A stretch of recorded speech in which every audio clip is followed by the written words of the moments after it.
Assalamualaikum warahmatullahi wabarakatuh. Kami dari kelompok 1 akan mempresentasikan hasil kerja kelompok kami.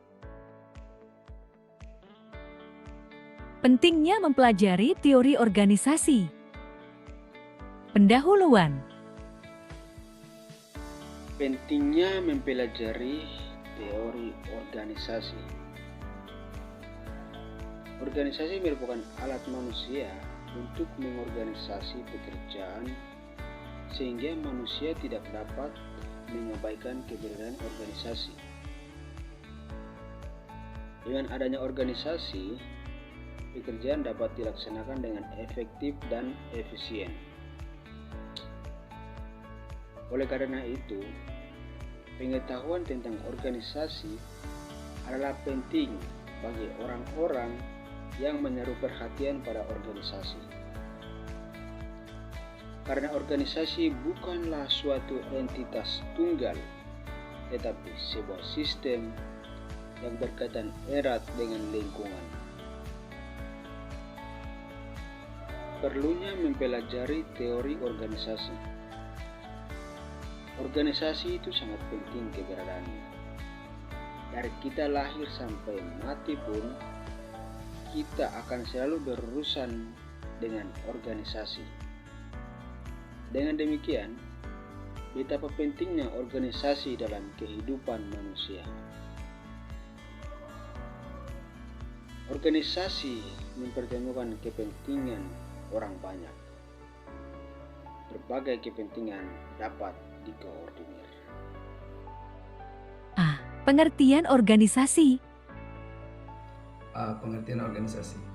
Menurut Robbins, organisasi adalah kesatuan sosial yang dikoordinasikan secara sadar dengan sebuah batasan yang relatif dapat diidentifikasikan, yang bekerja secara terus-menerus untuk mencapai suatu tujuan yang telah ditetapkan. Dengan definisi seperti di atas, maka dapat dikatakan bahwa definisi tersebut mengandung unsur-unsur. Unsur yang pertama, kesatuan sosial yang dikoordinasikan secara sadar. Yang kedua, adanya batasan yang relatif dapat diidentifikasi. Yang ketiga, adanya keterikatan yang terus-menerus. 4, perlu adanya tujuan.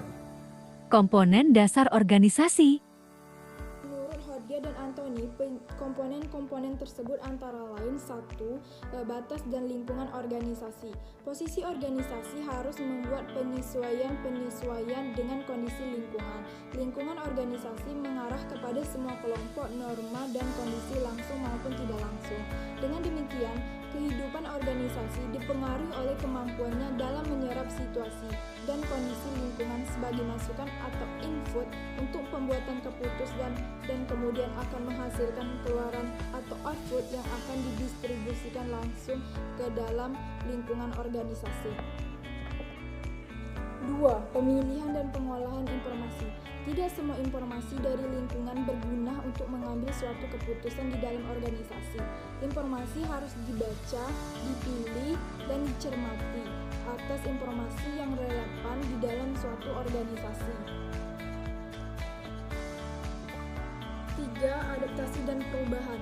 Organisasi rentan sekali terhadap perubahan lingkungan. Oleh karena itu, organisasi harus selalu melaksanakan adaptasi dan perubahan seiring dengan perubahan lingkungan. 4. Tujuan. Tujuan dalam organisasi dapat berupa tujuan organisasi, tujuan kelompok, atau tujuan individu. Tujuan ini bisa bermacam-macam karena orang yang tergabung dalam satu organisasi memiliki tujuan yang berbeda. Dengan demikian, agar tujuan yang berbeda atau bertentangan tersebut tidak mengganggu jalannya suatu organisasi, maka manajer harus menyelaraskan tujuan-tujuan tersebut. 5. Pekerjaan. Setiap struktur organisasi pada dasarnya adalah pencerminan dari pembagian kerja. 6. Desain organisasi. Desain organisasi berhubungan dengan kegiatan koordinasi dari berbagai macam pekerjaan yang ada di dalam organisasi. Desain organisasi meliputi struktur organisasi dan proses. A. Struktur organisasi. Struktur adalah bentuk geometri dari pembagian kerja dan rangkaian hierarki hubungan. Struktur ini merupakan rangka dari tubuh organisasi. B. Konsep-konsep yang berhubungan dengan struktur organisasi. Ketika membicarakan konsep diferensiasi dan integrasi, maka konsep lain muncul adalah kompleksitas. Kompleksitas merujuk pada tingkat diferensiasi yang ada di dalam sebuah organisasi. Diferensiasi dibagi menjadi beberapa hal. Yang pertama diferensiasi vertikal, yang kedua diferensiasi horizontal, dan yang ketiga diferensiasi spesial.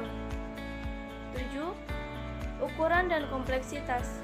Proses diferensiasi akan menghasilkan jenis-jenis pekerjaan yang kemudian setiap jenis pekerjaan diwadahi dalam satu unit. Unit ini akan dikepalai oleh seorang manajer menengah. 8. Teknologi. Teknologi adalah komponen yang penting dalam organisasi. Teknologi dipandang sebagai seni dan ilmu yang berguna memproses input dan mendistribusikan outputnya. 9. Budaya organisasi. Budaya organisasi mengacu kepada nilai-nilai umum, kepercayaan, norma, dan perilaku yang ditunjukkan oleh para anggota organisasi. 10. Kekuasaan dan wewenang. Kekuasaan adalah kemampuan seseorang untuk mempengaruhi orang lain, sedangkan wewenang adalah kekuasaan yang diakui secara resmi dalam organisasi. B. Membandingkan teori organisasi, teori manajemen, dan perilaku organisasi. Teori adalah penjelasan dari beberapa gejala dan berisi tentang prinsip-prinsip yang menggambarkan hubungan yang teramati antar gejala tersebut. Menurut Hodge dan Anthony, teori organisasi adalah sekelompok konsep, prinsip-prinsip, dan hipotesis yang digunakan untuk menjelaskan komponen-komponen organisasi dan bagaimana komponen-komponen itu berperilaku. Menurut John, yaitu studi tentang bagaimana tentang organisasi berfungsi dan bagaimana organisasi memengaruhi dan dipenuhi oleh lingkungan di sekelilingnya. Menurut Jones, organisasi membahas 3 bahasan, yaitu struktur organisasi, desain organisasi, dan budaya organisasi. Perilaku organisasi adalah organisasi dari sudut pandang Miroh. Perilaku organisasi memberikan penekanan pada perilaku individu dan kelompok-kelompok kecil dalam organisasi. Menurut Robbins, perilaku organisasi memfokuskan diri kepada perilaku di dalam organisasi tersebut dan kepada seperangkat prestasi dan variabel tentang sikap yang sempit daripada pegawai. Perhatikan utama perilaku organisasi dalam kepuasan kerja. Agar organisasi berjalan dengan baik, maka ia harus dikelola oleh manajer. Dalam melakukan pengelolaan itu, ia melaksanakan fungsi-fungsi manajemen. Jika disatukan, teori organisasi, teori manajemen, dan perilaku organisasi akan membantu menjelaskan secara komprehensif tentang kegiatan-kegiatan organisasi.